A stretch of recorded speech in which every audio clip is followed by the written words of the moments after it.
Gimana jadinya jika siswa di suatu sekolah bukannya fokus belajar tapi malah fokus sama gurunya itu sendiri? Dan bahkan mereka melakukan sesuatu yang membagongkan hingga terjadi suatu bencana yang menimpa mereka. Ya, film dengan judul Beyond the Mountains and Hills yang dirilis pada tahun 2016 yang lalu akan menceritakan kisah mereka. Jadi, keluarga ini tuh bisa dibilang keluarga tentara. Sudah 27 tahun, David menjalani karirnya sebagai tentara. Namun kini dia memutuskan untuk berhenti dan ingin lebih dekat dengan keluarganya. Acara perpisahan sudah digelar dan itu adalah hari terakhir David menjadi tentara. David kini harus memulai hidup yang baru menjadi seorang sales atau semacam itulah. Punya istri yang masih gurih bernama Rina, anak laki-laki bernama Omri, dan anak perempuan bernama Yifat. Mereka seperti layaknya keluarga yang normal-normal aja. Tapi semua itu baru terlihat ketika David lebih sering di rumah. Contohnya Omri. Kata-kata yang ia lontarkan dalam berbicara sehari-hari tidaklah baik. Banyak kata-kata yang tidak bagus keluar dari mulutnya akibat pergaulan yang tidak beres. Sementara Yifat terlihat pendiam dan lebih tertutup. Rina dan kedua anaknya pergi ke sekolah, dan kebetulan Rina menjadi seorang guru di sana. Sementara David pergi ke seminar-seminar untuk menambah pengalaman dari orang-orang yang lebih sukses darinya. Namun, sepulang dari sana, David dapat kabar dari pihak kepolisian kalau anaknya yang bernama Yifat berbuat onar bersama teman prianya. Alhasil, David harus menebusnya di kantor polisi. Hal ini tentunya membuat malu David.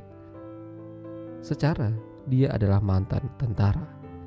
Ya, diketahui ternyata Yifat ini suka bergaul dengan teman laki-laki. Terkadang asal-usul mereka juga tidak diketahui. Kenal dari temannya di sekolah. Menjadi seorang sales atau berjualan tidaklah semudah yang dibayangkan David. Malam itu dia mengundang orang untuk memperkenalkan produk yang ia jual, namun yang datang hanya beberapa saja. Hal itu tentunya membuat David sedih.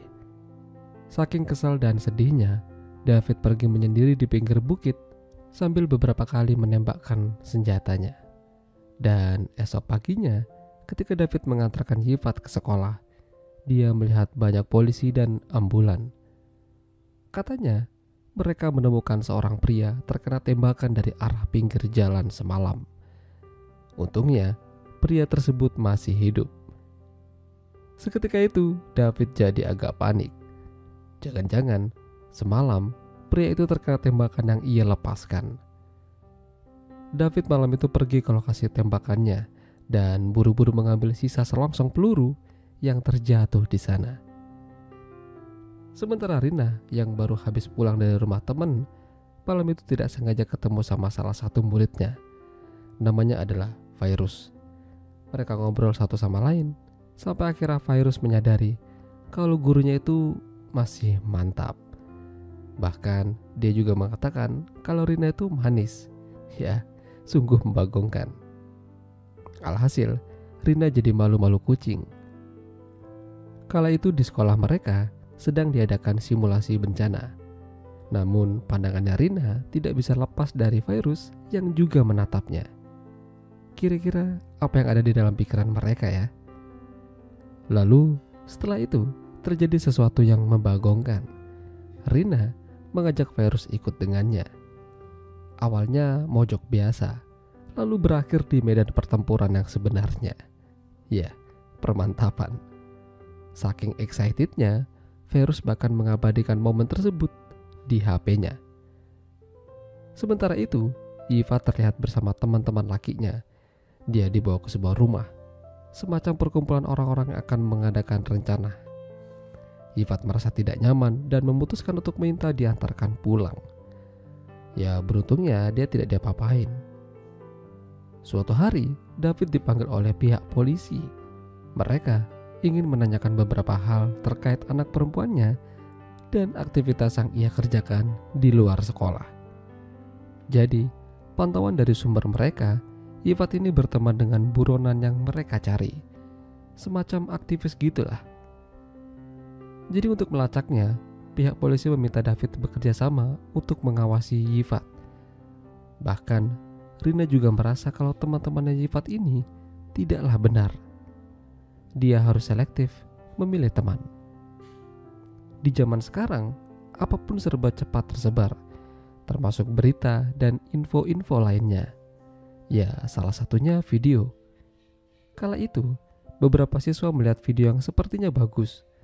Saking penasarannya, Omri datang dan ingin melihat apa yang mereka lihat. Dan ternyata itu adalah video mamanya lagi begituan. Seketika Omri kesal dan marah. Dia mencari siapa penyebar video tersebut.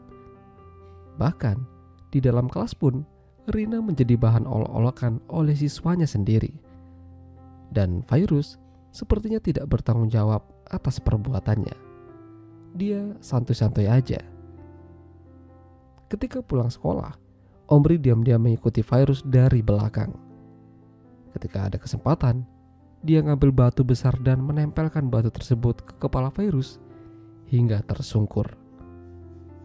Sementara Yifat kala itu diajak kembali oleh teman lakinya dibawa ke sebuah pemukiman.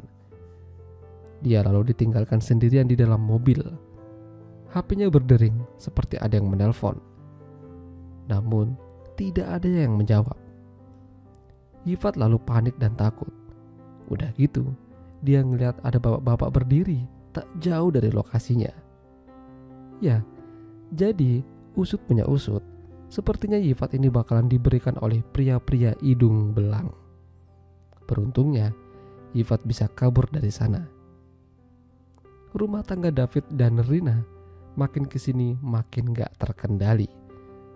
Ada yang ngantam orang pakai batu, ada yang hampir digeprek orang, dan Rina itu sendiri menjadi bahan olok-olokan satu sekolah gara-gara ulahnya sendiri.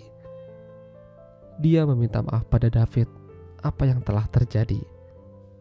Lebih baik dia mengatakan yang sejujurnya dari mulutnya sendiri daripada David harus mendengar itu dari orang lain. Tapi semua itu adalah perjalanan hidup. Ada lika-liku yang harus mereka lewati.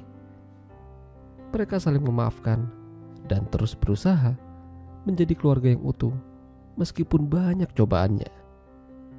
Mereka tahu kalau semua akan indah pada waktunya. Itulah tadi alur cerita film Beyond the Mountains and the Hills. Jika kalian suka dengan video ini, jangan lupa untuk tinggalkan like dan sampai jumpa lagi.